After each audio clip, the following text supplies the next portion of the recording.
Rumi direct করেছে Vicky Zahed, steering Chanchal Chowdhury, রিকিতা Nandi, Shimu, Abdur নূর। তো 6 এপিসোডের এই সিরিজ স্ট্রিমিং অন হইচই। প্রতিটা এপিসোড এই ধরুন 21 মিনিট থেকে 36 মিনিটের ভিতর ঘোরাফেরা করে। সিজন ফিনালে এটা 36 মিনিটের, বাকিগুলো কম বেশি 20 থেকে 27 মিনিটের ভিতরই রয়েছে।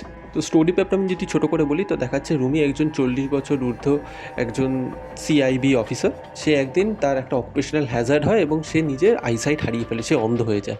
তো তারপর সে কিছু বিদঘুটে স্বপ্ন দেখে এবং তার মাও খুন হয়।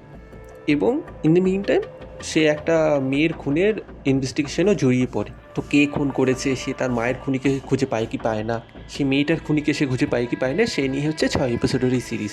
তো বাকিটা দেখতে গেলে আপনারা দেখতে পারেন স্ট্রিমিং অন হইচই। তো সিরিজটার ভালো দিক খারাপ দিক আমি যদি বলি, তো সিরিজটার ভালো দিক লাগে যদি আপনি যদি ওভারঅল প্লটটা দেখেন, প্লটটা কিন্তু ইন্টারেস্টিং এবং চঞ্চল চৌধুরীও খুব একটা ভালো কাজ করেছে অ্যাজ আ ব্লাইন্ড ডিটেকটিভ। এই জিনিসটা কনভে করা অডিয়েন্সদের একটু কঠিন হয়ে যায় এবং সে খুব ভালোভাবে করেছে এবং কিছু জায়গায় ডায়লগ রাইটিং আমার সত্যি খুব ভালো লেগেছে এবং যে ব্যাকগ্রাউন্ড স্কোরটাকে ডিজাইন করা হয়েছে সেই ব্যাকগ্রাউন্ড স্কোরটাও খুব ভালো। কিন্তু এই যে এই তিনটে জিনিস আমি বললাম এবং ভিকি জাহেদের যে ডিরেকশনের স্টাইলটা রয়েছে সেটাও এখানে খুব ভালো রয়েছে।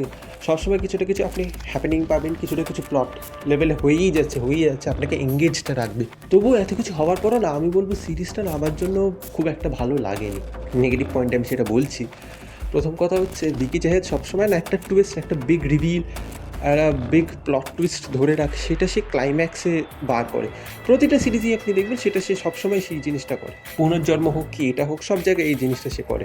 এবার আমি জিনিসটা আমি জানি, আমি অ্যান্টিসিপেট করতে পারছি, তাই আমার অতটাও হয়তো খারাপ লাগছে না। কিন্তু ইন জেনারেল যখন সিরিজটা শেষ হয়ে গেল, আমি যখন ভাবছি এখানে না অনেক জায়গায় অনেক টুইস্ট হয়, অনেক কিছু হ্যাপেনিং হয়, অনেক জায়গায় অনেক কিছু রিভিল হয়, রিভিলেশনস হয়, কিন্তু ফাইনালি যে টুইস্টটা গিয়ে দেখায় না, সেটা অনেক কিছুকেই না সাবসাইড করে দিচ্ছে, অনেক কিছুর মানে হচ্ছে না।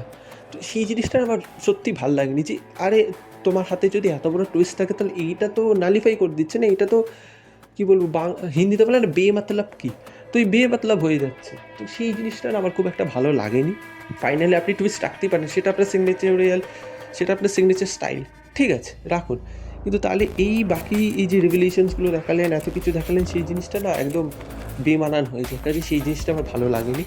কিন্তু কি, আর ভিকি জাহেদের সিরিজ মানে আমরা সবাই জানি একটু ওভার দ্য টপ হবে, একটু ওভার ড্রামাটিক হবে, জিনিসটা একটু পাল্পি হবে।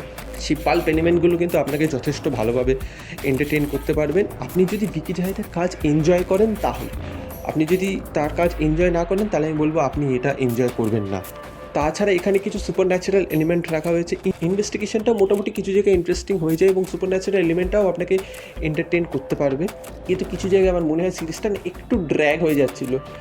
মানে ধরুন 24 মিনিটের এপিসোড, তবু মনে হচ্ছে যেন এগোচ্ছে না, গল্পটা এগোচ্ছে না কিছু কিছু জায়গায়, সবসময় না, কয়েকটা জায়গায় আমার মনে হচ্ছিলো এগোচ্ছে না, তারপর আবার পেস ধরে নেয়। এবং লাস্ট দুটো এপিসোড সত্যিই আমার খুব ভালো লেগেছে এবং এখানে সিজন 2 এর জন্য কিছু প্লট হোলস বা প্লট ডিভাইসেস রেখে দেওয়া হয়েছে যাতে সেটা সিজন 2তে গিয়ে দেখানো হয়, সেইগুলোও খুব ইন্টারেস্টিং। কিন্তু আমার আরেকটা জিনিস রয়েছে, এখানে প্রচুর ক্যারেক্টার দেখিয়েছে এবং মেইন চারটে ক্যারেক্টার রয়েছে। আমি বলে দিচ্ছি, 4টে ক্যারেক্টার রয়েছে, কিন্তু 4টে ক্যারেক্টারের কারোর সাথেই আপনারা ঠিক কী বলবো, একটা ইমোশনাল অ্যাটাচমেন্ট হয়ে যাবেন, আপনি কারোর সাথে না সেরকম ফিল হবে না। কেন কি, সেই 4টে ক্যারেক্টারকে এত হ্যাপাজেটলি আনে এবং হ্যাপাজেটলি তাদের ব্যাপারে বলে দেওয়া হয়, আপনি কোনোভাবেই তাদের ইমোশনাল ইনভেস্টমেন্ট হয় না তাদের সাথে আপনার। এবং তার কারণে এখানে কয়েকটা ক্যারেক্টারের সাথে না কিছু একটা মিসহ্যাপস হবে এবং আপনি সেটা ফিল করবেন না, আপনাকে সেটা কোনোভাবেই আঘাত করতে পারবে না বা আপনাকে শক দিতে পারবে না। ঠিক আছে, এই রাইটিংয়ে যে ফ্লসগুলো রয়েছে না, সেটাই সিরিজটাকে সত্যি খুব একটা ভালো করতে পারে। চঞ্চল চৌধুরী নিজের কাজ ভালো করেছে, ভিকি জাহেদ যেরকমভাবে মানে সেরকমভাবে করেছে, কিন্তু রাইটিংটা আমার একদম অ্যাট পার লাগেনি। কাজে আমি তো খুবই খুবই হতাশ হয়েছি রাইটিং লেভেলে। তাছাড়া আপনারা যদি দেখেন, আপনি ওয়ান টাইম ওয়াচ করলেন ভাল লাগবে, কিন্তু ভিকি জাহেদের অন্যান্য সিরিজের মতন এটা আমাকে অতটা এন্টারটেনমেন্ট ভ্যালু প্রোভাইড করতে পারেনি। তাই বলবো ইটস এ মিডিওকার সিরিজ। তো আপনারা চাইলে দেখতে পারেন ওয়ান টাইমের জন্য। তো এই ছিল আমার রিভিউ রুমির ব্যাপারে। আপনারা জানাবেন আপনাদের রিভিউ। দেখা হচ্ছে পরের ভিডিওতে। Thank you, by.